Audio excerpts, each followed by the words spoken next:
Hello everyone. Have you ever come time to take a vacation and just couldn't think of where to take one? I have.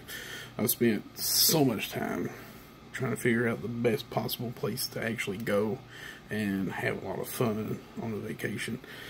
And then while searching for this and all that, I found some very interesting facts about Ireland, and it actually made me want to visit there. It holds many wonders that you can just partake in day to day. According to the Travel Channel that I had accessed on May 25th of 2018, some of the things that they had offered in by ways of wonderment was the Cliffs of Moher. It stretches 8 miles along the western Atlantic coast, and it is near the town of Donegal. But it isn't for the faint of heart, due to there being no fence between you and a 650-foot drop straight to the sea. Kind of a big hit there. You could also visit the Ring of Gullion. It's a volcanic landscape. It's located in the northern parts of Ireland, and it dates back to more than 60 million years. If those aren't good enough, at TripSavvy.com, they recommended that you visit the Shannon and Erie. They're in a county Cavan. It is a must-see for anybody that likes to fish, boat, or just simply bird watch. It's a perfect place for someone that might be kind of outdoorsy. But they also recommend the Burren in County Clare. I'm sorry. It's bleak due to the Great Limestone Plateau being scarred by ages of rain and constant erosion, but strangely compelling. Once you've laid your eyes on it, it says, you just can't simply look away. The information that I had gathered at extremeIreland.ie suggests the Giant's Causeway. Now, that sounds pretty interesting. I think it's situated in Antrim and was formed 60 million years also due to its intense volcanic activity. It is comprised of 40,000 interlocking basalt columns. It has many features such as the Giant's Boot, the Chimney Stack, and the Giant's Gate. It is linked to a fable of Ireland known as Finn Mac Cool and the Scottish Giant. Go on a vacation and learn something. They also recommend the Ring of Kerry. It is the southwest Ireland and is considered by many to be the most scenic area in Ireland. It has a fantastic contrast of sea-ravaged coastlines, sandy beaches, mountains, and valleys along its route. Alright, so now that you've heard a few wonders to behold while you're visiting Ireland, let me discuss some of the adventures that you can actually have there. According to Janet, she's at journalistonTheRun.com. She says that you can watch the sunset at the Cliffs of Moher. Just remember, it's not for the faint of heart. It's a 650-foot drop to the sea because there's no fence. But the sunset is breathtaking as it plays out as the sun lowers in the sky, turning it a rustic orange color, and the cliffs begin to darken. That's a sight you'll never forget, as long as you're afraid of heights. But she also recommends that you can have a chance to stay in a castle. Now, this is something that is very intriguing to me. But they have remodeled a lot of the old castles there to actually resemble hotels. Still has the stonework, the structure, the atmosphere. Kind of makes you feel as if you have been teleported back to that time period of when knights roamed. And I mean, that's just something that I really want to do myself. But some other things that you could do there, according to irishtimes.com, is if you like camping, then you could try the cave camping. Now, this is pretty intense. What you do is you go inside this cave, and then the sea will seal you inside the cave. So you can't leave until the morning when it descends down, and then you can come out. It's pretty adventurous, I think. But if you don't feel like being sealed inside of a cave with whatever else roams in there, then you might just like to go mountain biking. There's a lot of trails, and it doesn't destroy the beautiful forest that's all there. You can see red squirrels, deer, and nesting hen harriers. That's pretty adventurous. I like to to take a look at that. At discoverireland.ie, they recommend that you could do in West Cork, where they offer the best whale and dolphin watching in Ireland.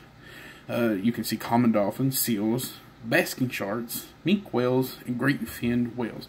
And the basking sharks are pretty intense. They have a mouth on them that's pretty wide, but it only eats other fish, in what I found.